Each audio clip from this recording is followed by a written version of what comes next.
Welcome to the Catholic Commission for Social Justice and the Archdiocese Ministry for Migrants and Refugees, second episode of our series, Ask Why. And ask why what? Ask why there is a need for social justice, why there are inequities and inequalities within our society. Ask why we need to come together as community, because as Pope Francis rightly says, we are all interconnected. And today I'm very excited to have a very substantial and, dare I say it, wise organization before me. Trinidad and Tobago's retired Association of Retired Persons, TOP, and their wonderful executive. May I welcome Ms. Mei-Ling Young Lau. Thank you for joining us, Mei-Ling, and Mr. Kern Williams. Thank you for joining us, Kern. And today's episode, we are discussing integral human development, which is a fundamental aspect of social justice. And I'm sure most of you at home are asking, well, what is integral human development? So let me take a moment to briefly define it. Integral human development is a human-centered development perspective that holds that authentic development is the development that makes every person more human, and seeks to promote the good of the whole person and every person. In his encyclical letter, Populorum Progressio in 1967, the Holy Father, Pope Paul VI, explains what he intends for integral human development. In God's plan, every man is born to seek fulfillment, for every human life is called some task by God. At birth, a human being possesses certain aptitudes and abilities in germinal form, and these qualities are to be cultivated so that they may bear fruit. By developing these traits through formal education or personal effort, the individual works his way towards the goals set for him by the Creator. Endowed with intellect and free will, each man is responsible for his self-fulfillment, even as he is for his salvation. He is helped and sometimes hindered by his teachers and those around him. Yet whatever be the outside influences exerted on him, he is the chief architect of his own success or failure. Utilizing only his talent and willpower, each man can grow in humanity, enhance his personal worth, and perfect himself. And I thought, wow, we have to get TOP on board to speak to this very issue, because Mei-Ling and I were speaking off air, and it is the reality that we get to a certain age and stage in life when life becomes more, you question what your purpose is. When we're younger, we tend to have this motivation to be successful, to move up the career ladder. And as we get to these older stages in our lives, we recognize that through wisdom and experience that life is much more, that we as people are much more. And I'm really thankful, Mei-Ling, to have you on the show. Kern, thank you also for joining us today, because as we spoke off air, there's so much wisdom to be shared from the TOP community and to the wider audience about our life and the purpose of the whole human person. So welcome, and let's get kicked off. Thank you. Thank you very much. That is so true what you just said. And it's such a pity that, we realize this not when we are young, but when we are older. Can you imagine if we had that wisdom when we are 20 and 22? How much more superhuman beings we would be, more embracing. It would be fabulous. But nevertheless, we will still get there as human beings. We will still get there. I love that. I Yeah. agree. Kern, thank you for coming on the show with us today. This idea of developing the whole person. And can I say, Kern, you do not look 50 plus. Well, he is. Well, I am. He is. He is. Wow, congratulations. I'm super impressed by that. Really So, applause. so I mean, just for another perspective, you know, working with TARP and learning from this very large community of people, you know, how do you feel that life changed at 50 plus for you? I don't know if it has changed as such, but there's a progression. You just get wiser, honestly. You get wiser with age, and things that you would have worried about before, it is of absolutely no importance. And being, since we've been with TAP, you meet so many different people from different walks of life, from different parts of society, that you realize there's one common goal. That one common goal is we have all attained the age 50.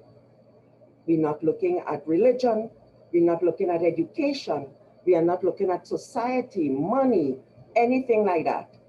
We see only age 50 plus people, only age 50. And we learn from each other, what each other's experiences and each other's knowledge, we learn from it and we move forward. And I suppose that's one of the successes of TAP. It makes us stronger. I know from my point of view, it has made me stronger. As a younger person, if I go to the bank or if I go anywhere else, you know, I'm always looking, I need to move on. Why is this person talking? You know, I have learned to stop and listen, because that person would have something to say, something that we could learn from. Or listening to the members in Faizabad or Shabwanas and their perspective on any topic, on anything, is always so different from head office that you have to stop and see how we could embrace it for all. And I think we need to start with us, each one of us. We need to start with our thinking. We need to know we all need to breathe. We all need our heart to pump the blood. We are all the same. So all the money and all the education and all the jobs, whatever you have, is secondary. And we need to meet each other at a level, human beings facing each other. Well, Mailing, you just completed the whole show for us there. Oh dear. I mean, I mean, the reality is you just exactly spoke to the fact that what Pope Francis has been saying for the longest while, we are all interconnected. Yeah. We are so much more than the jobs we have, the our race, Education our of race, religion. whatever, you Yeah. know? The reality is we now need to come together in community and a human community. Exactly. Yeah. Embrace everyone, embrace all. Top members, not if you're living in the biggest house or you're living in the smallest house, we see you, you are a top member, we embrace you, um, and we accept it. And I'm very, very proud that we have been able to do it. The young people in the office, like Kern and the staff here, they are the ones that are teaching me so much more. They're teaching me this, you know. And, you know, a lot of people said there's no future for the young people, everything with the young people. But I will argue that point. From our 7 or 8 members of staff that we have here, they have the patience of Job and the understanding, you know, and they will do it with not a frown on their face. And yes, ma'am, yes, ma'am. And by the time Mailing get there, listen, listen, and they will pull me aside. So, you know, we need the young to bring us, you know, up to date on things. Yes, society has all kind of new technology. Yes. And we are not into it. The younger ones are into it. So we need to bridge that. We give them our patience and understanding. They give us the technology and the way to move forward with technology. Nothing is wrong with technology, you know. Nothing is wrong, but we need, how are we connecting the two with a human aspect? The human aspect. And as we were talking offline, that we both have our little Chinese, our little Oriental background, this is one of the things I always admire the Chinese for. You see how they bow when they meet each other, and they respect their elders, they respect each other. You don't know if they have 2 doctorates. You don't know who they are. But as soon as they see you, they bow. And I said, oh my God, if only we could start respecting each other. And it has to start with us. I If we respect each other, we win, We win the story. We win. I totally agree. And it speaks to exactly what Jesus has already said. Love your neighbors, you love yourself. And Huh? we now need to live that. We And need to live it. We yes, need to live it. And I'm not saying we go to the extreme. We know we will have neighbors who are, less than friendly. But if you keep telling them good morning every morning, and you pass and you says, oh, did you get water last night? Or here's an avocado. They may not take it today. They may not take it next week. But gradually they will see you are not a threat. And you don't think you are better than they are. But it has to start with us. We can't expect to start to tell the younger ones, this is what to do. You need to do this if we are not doing it. We need to lead by example, what we do and how we do it. And seeing that we have reached this age, we don't have to hustle 8 o'clock in the traffic. Let us have the patience and the understanding with each person. We will win. I'm so glad you brought that up, because that is the key aspect of the top membership. Your organization, which is 40,000 strong, is specifically designed for persons who are retired.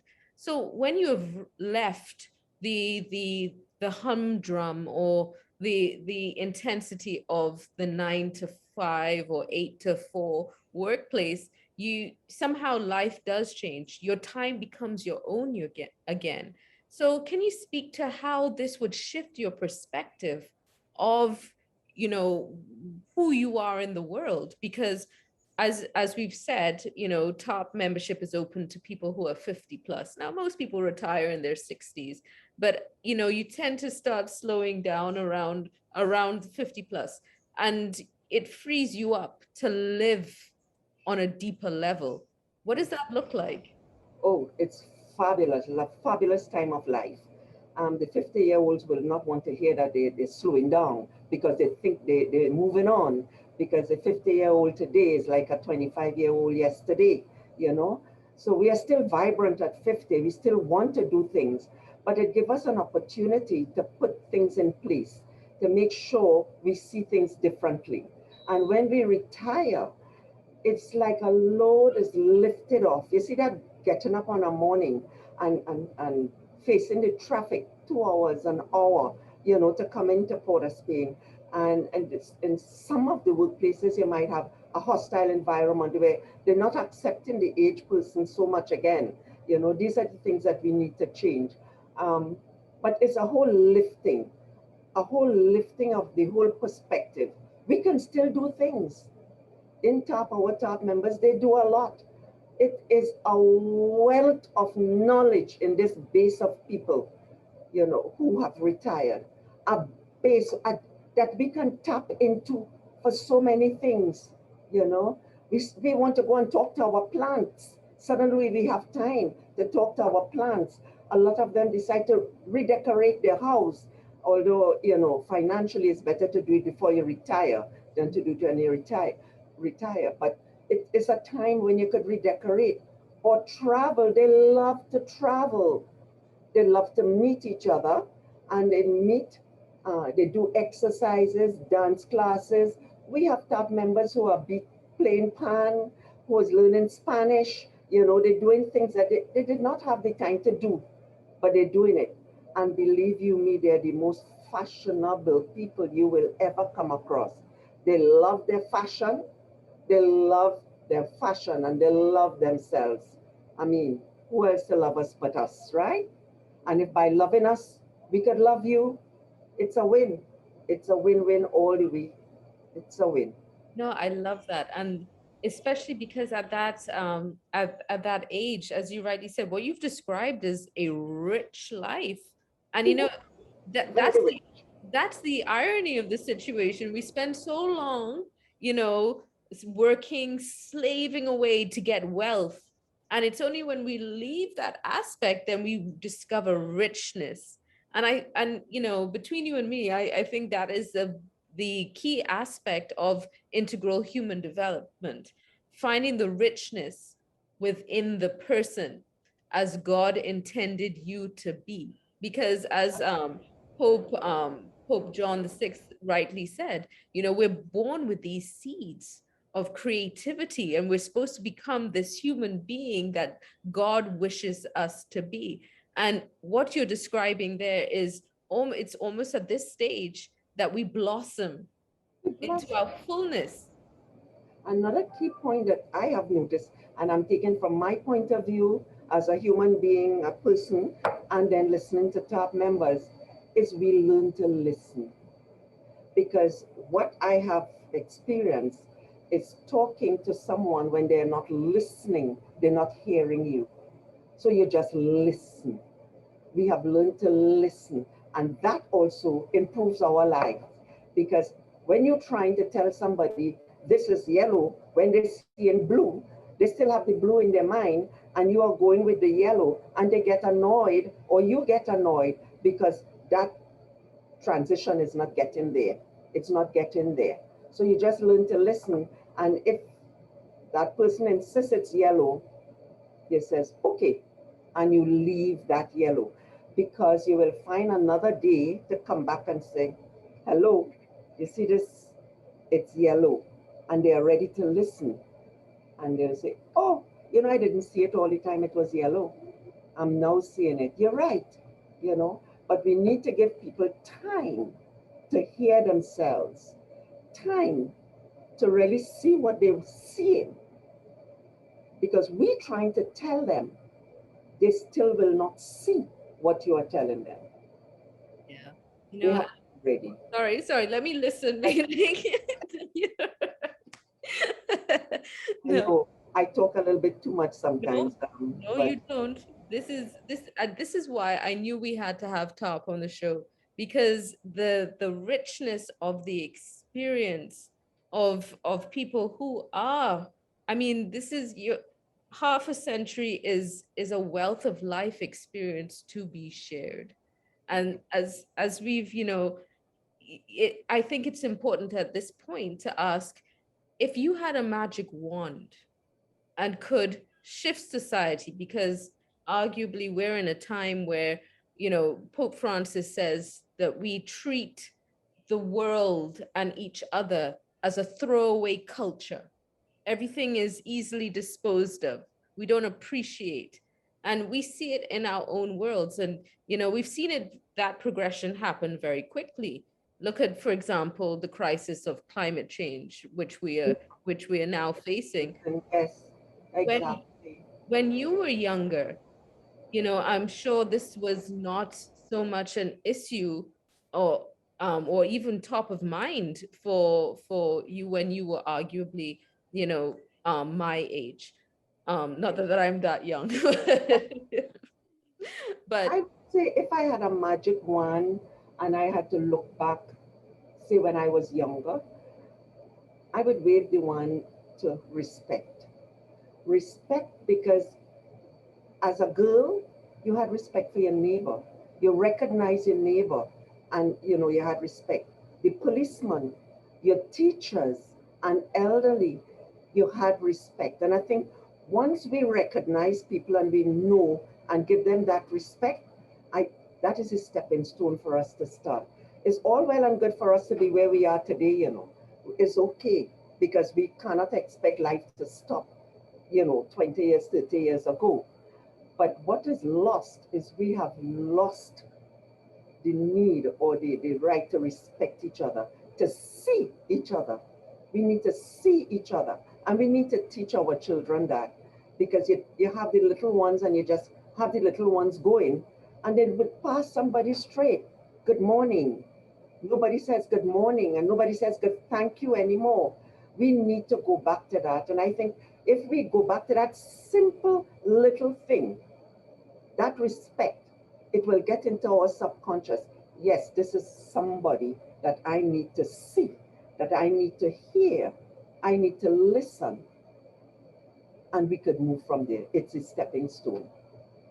I think that's actually so eloquent and excellent because it literally speaks to, once again, integral human development. We need to see the humanity and the uniqueness and the preciousness of each and every person in this world. So, Absolutely. if, just to kind of, if you had one message that you could give our leaders in society right now, and I'm going to ask you, but then Karen, I'm going to come to you and I'm going to challenge you here too. So, but I'm going to go to Mailing first to give you a minute to really think about it. Our leaders who have that ability, and Top can speak to our leaders because you are an organization, a key aspect of civil society, and as I've said, you are 40,000 persons strong. What would you say to our leaders, because we are social justice, and I think that's important to put forward. If we are going to change society, we need to have structural change. So what would you say to our leaders who are moving us forward? When we say leaders, we mean anybody in society who has authority on anything, be it from the banking, politics, and wherever, insurance, you name it. Yes. Lead by example. I will say lead by example, because what you portray in public is what we see, and it would either annoy us or we would accept it. But if you lead by example, you show by example, regardless of what you're feeling, respect me and lead by example. Excellent. Thank you, Malin. Kern. Thank you again for having us and having me. Basically, what I look at is sometimes you have to put yourself in the next person's shoes as leaders.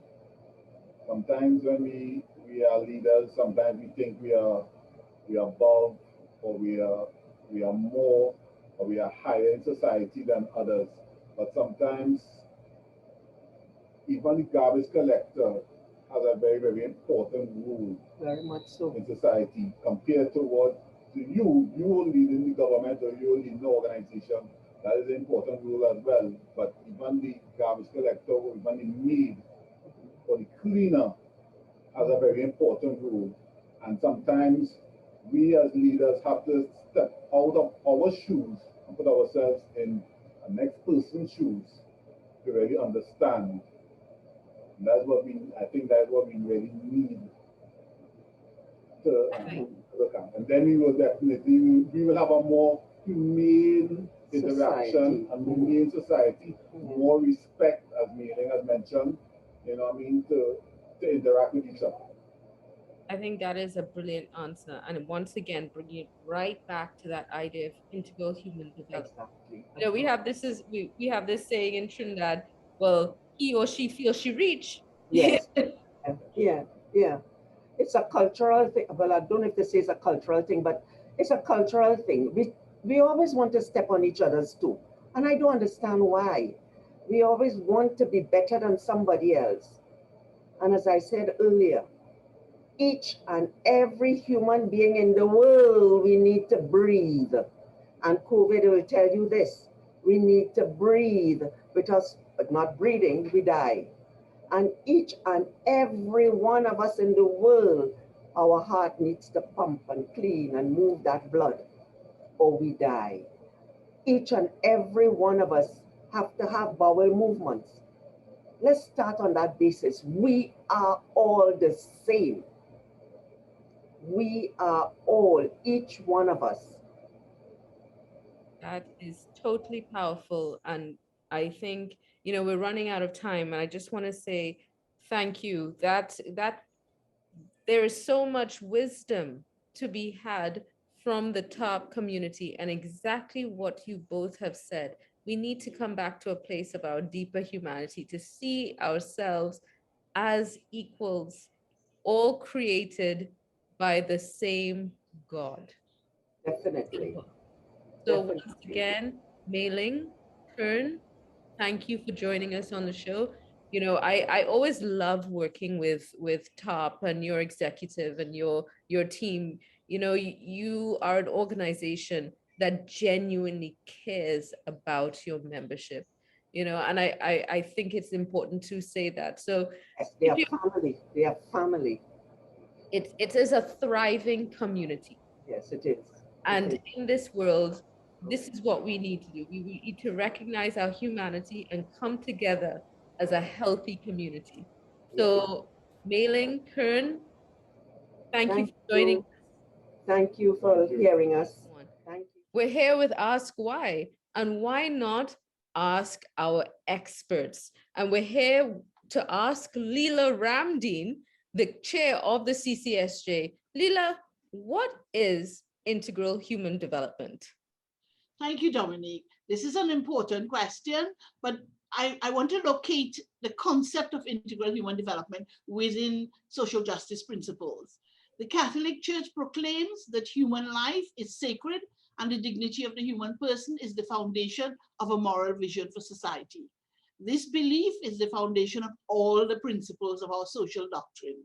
In our society and in our world, human life, as we know, is under daily attack. And our task is to promote and protect God's creation. The human person, as we know, is the clearest reflection of God among us. And the human person is the greatest asset in any society. I always tell people, God does not make rubbish. If each of us is made in his image and likeness, this has implications for how we view and treat his creation. Without a transcendent vision of the human person, without the vital link to God, there can be no true human development. Indeed, there can be no peace. Pope Paul VI, in his encyclical Populorum Progressio on the Development of Peoples in 1967, made a profound statement. He said, development is the new name for peace. By it, he meant development of the whole person, of all persons and of every dimension of the person, your physical, material, intellectual, moral, spiritual development. And all persons mean the entire human race, including everyone, regardless of your class, creed, color, community, or country. He said development cannot be limited to mere economic growth. In order to be authentic, it must be complete. Integral, that is, that it has to promote the good of every person and of the whole person. As Catholics, we must work with others to promote integral human development, authentic integral human development. We do not journey alone. We live in a country and in a world that is multi-religious. In the 1967 encyclical Solicitudo Rei Socialis, Pope St. John Paul II, yes, John Paul II stated, in this pursuit of integral human development, he said, we can also do much with the members of other religions. Collaboration in the development of the whole person and of every human being is, in fact, a duty of all towards all and must be shared by the four parts of the world, East, West, North, and South. Pope Benedict XVI stated, peace cannot be a mere word or vain aspiration. Peace is a commitment and a manner of life which demands that the legitimate aspirations of all should be satisfied, such as access to food, water, energy, to medicine and technology, or indeed the monitoring of climate change. Only in this way can we build the future of humanity. Only in this way can we facilitate an integral development valid for today and tomorrow. On the 7th of July 2009, Pope Benedict XVI issued his third and last encyclical, Caritatis in Veritate, Charity in Truth. And this was his first social encyclical. The encyclical is concerned with the problems of global development and towards progress towards the common good.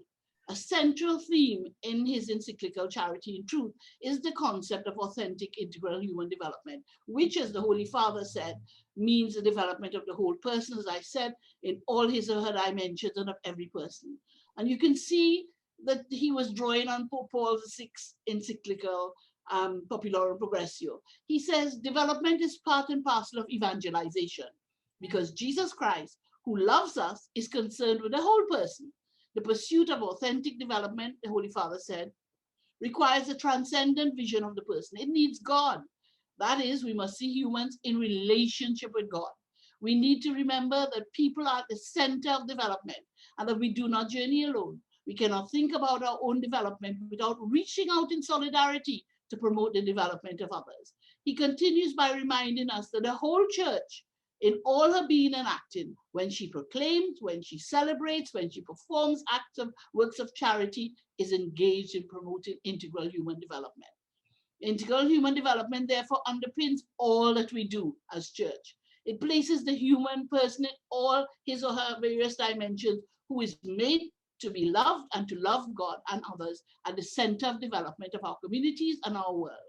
In 1963, Pope St. John the 23rd published an encyclical, Pacem in Terris, Peace on Earth. And that encyclical was focusing on establishing universal peace in truth, justice, charity, and liberty.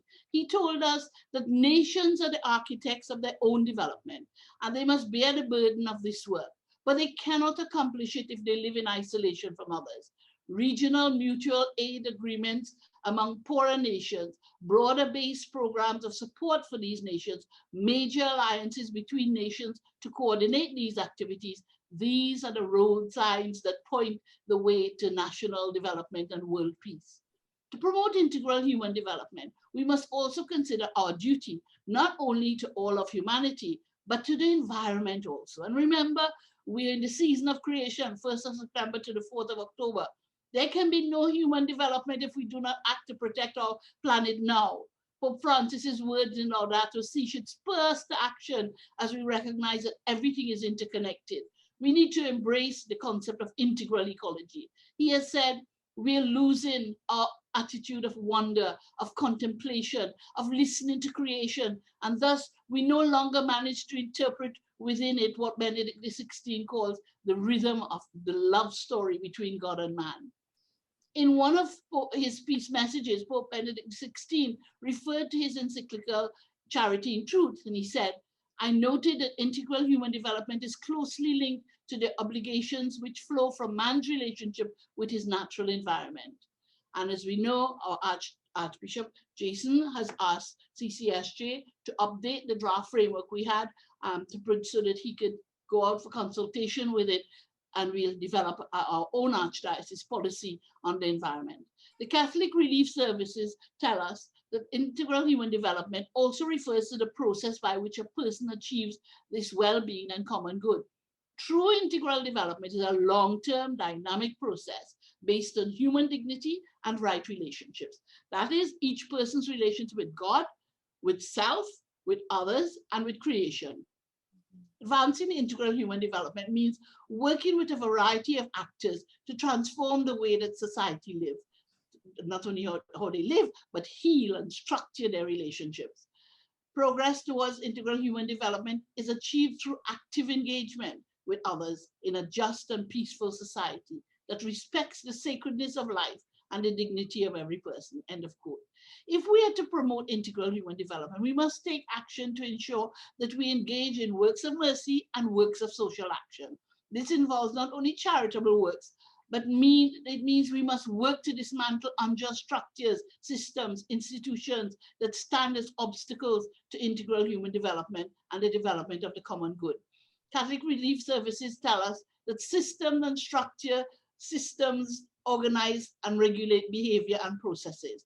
Examples of such systems are legal system, the market systems, political systems, social and cultural systems, such as caste, gender, age, cultural group, and tradition. Religious beliefs and values, structured organizations and institutions that shape and influence people's behavior and values, or tangible things that affect what they can do and how they do it.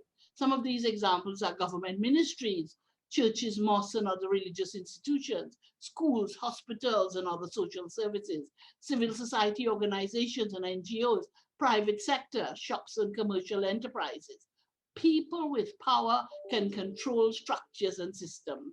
They can decide who can have access to services and assets, who gets important information and who does not, who participates in decision-making and who does not. People, groups, or communities with a lot of assets, whether it's physical, financial, social, or political, are often the ones who have power. They can influence the systems and structures around them. Identifying the relationship between assets and systems and structures is very important when it comes to understanding issues of poverty, human dignity, and social justice that will form the foundation of a good program design. Systems and structures can sometimes enable and empower households and communities to achieve integral human development. Other times, they can be of a more of a constraint.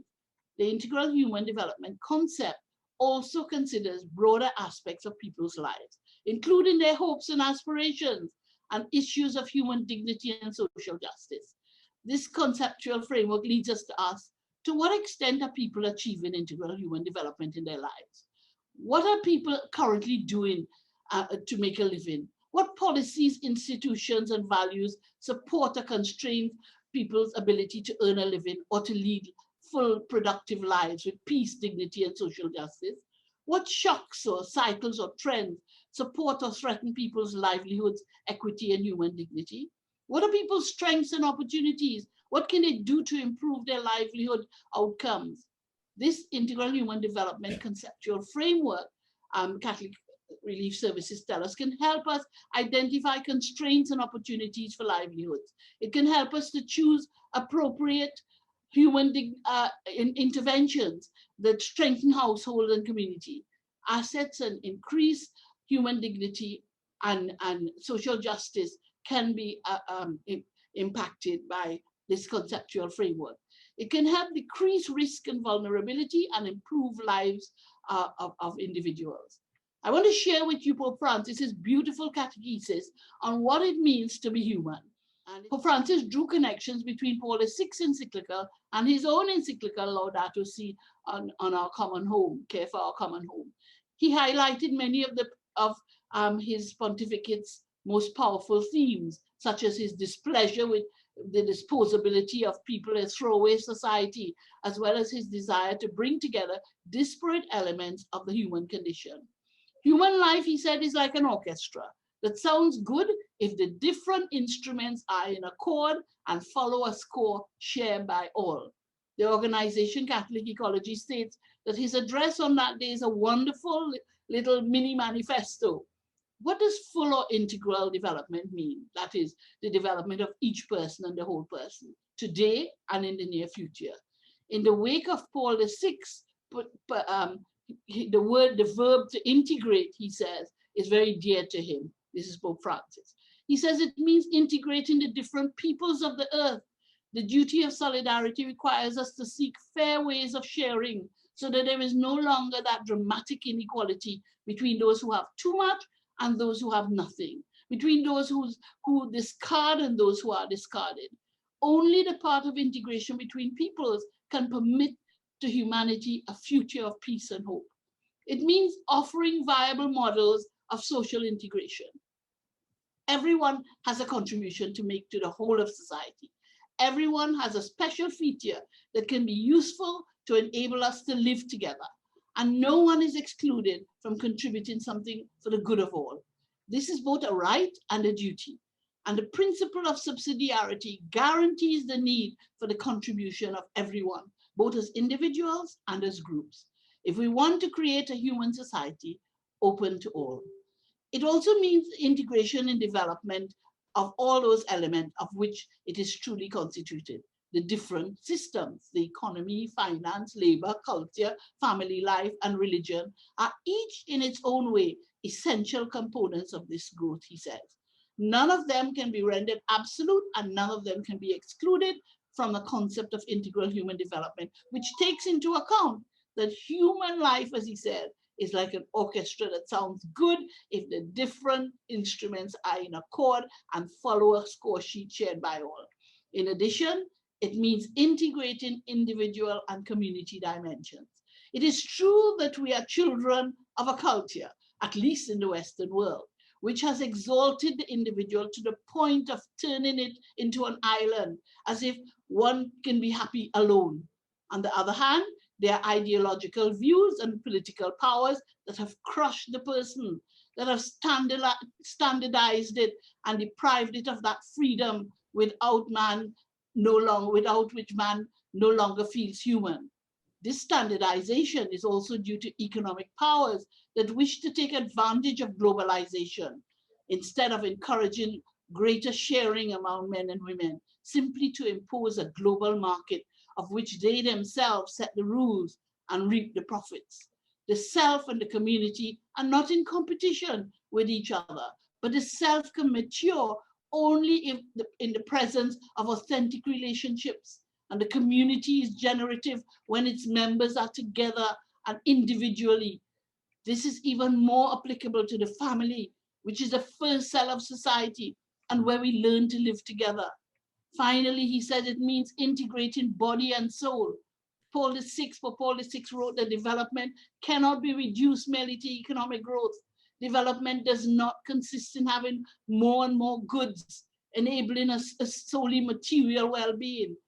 Integrating body and soul also means that no development work can really achieve its purpose if it does not respect the place where God is present to us and speaks to our hearts. God, he says, has made himself fully known in Jesus Christ. In him, God and man are not divided and separated. God became man to make of human life, both personal and social, a concrete path to salvation. So the manifestation of God in Christ, including his acts of healing, liberation, and reconciliation, that today we are called to offer in turn to the many injured who lie by the roadside, shows the way and the form of service that the church intends to offer to the world.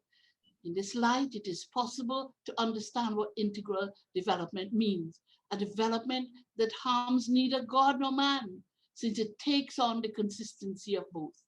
In this sense, the very concept of person, born and matured in Christianity, helps in the pursuit of a fully human development, because person means relation, not individualism.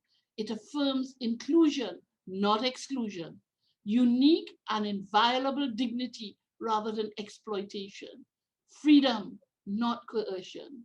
The church never tires of offering the wisdom and her work in the world, in the knowledge that integral development is the road of good and that human family is called to travel.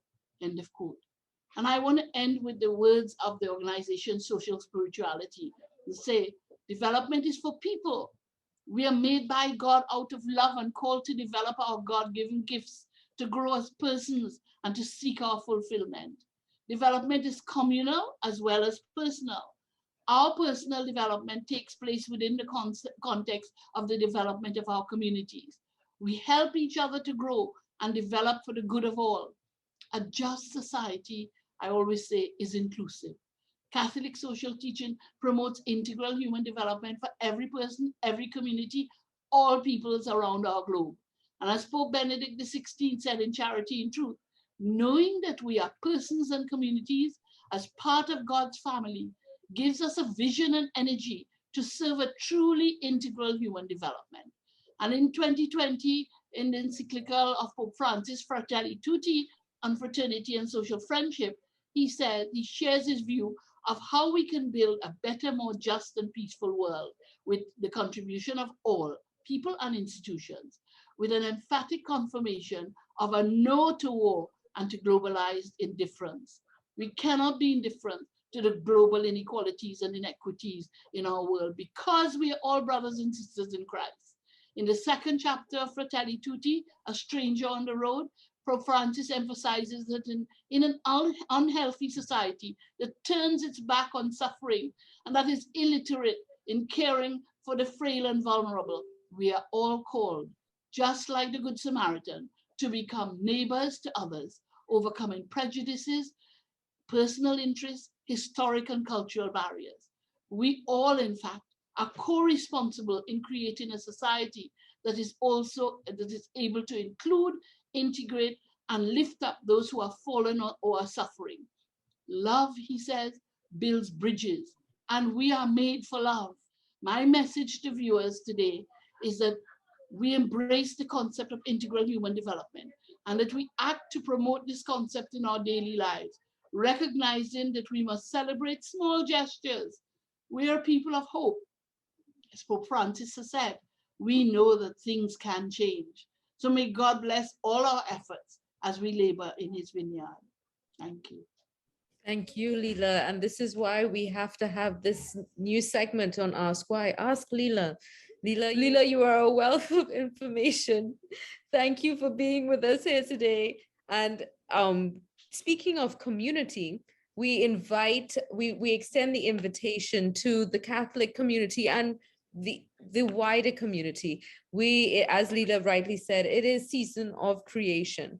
And we are doing a pilgrimage up to Mount St. Benedict to celebrate that the reality that we are all one, we are all interconnected, and we should live in harmony with God's good creation, a home for all. So join us on September the 24th for our Republic Day event. Time is 1 to 4 p.m.